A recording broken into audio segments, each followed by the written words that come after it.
प्यारा दोस्तों, झूलेलाल जी। तव्हांखे ख़बर आहे त अॼु मिठी ईद आहे, जंहिंखे पाण ईद उल फितर बि चऊं था।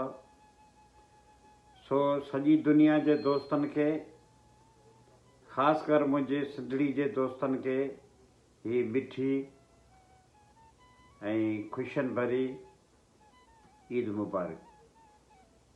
सदाईं अव्हांजी झोलियूं ख़ुशियुनि ऐं मोहबतनि सां भरियल हुजनि। प्यारा दोस्तो, हिकिड़ो निमाणो अर्ज़, दुनिया सॼी में वबा फैलियल आहे, सो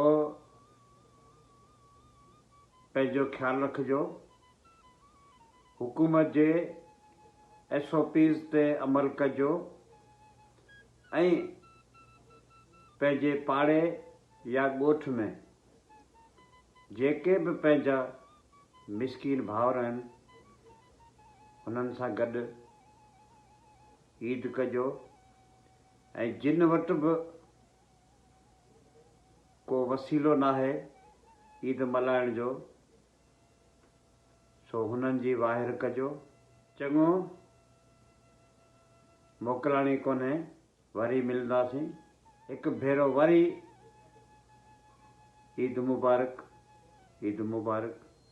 पंहिंजो ख़्यालु रखंदा।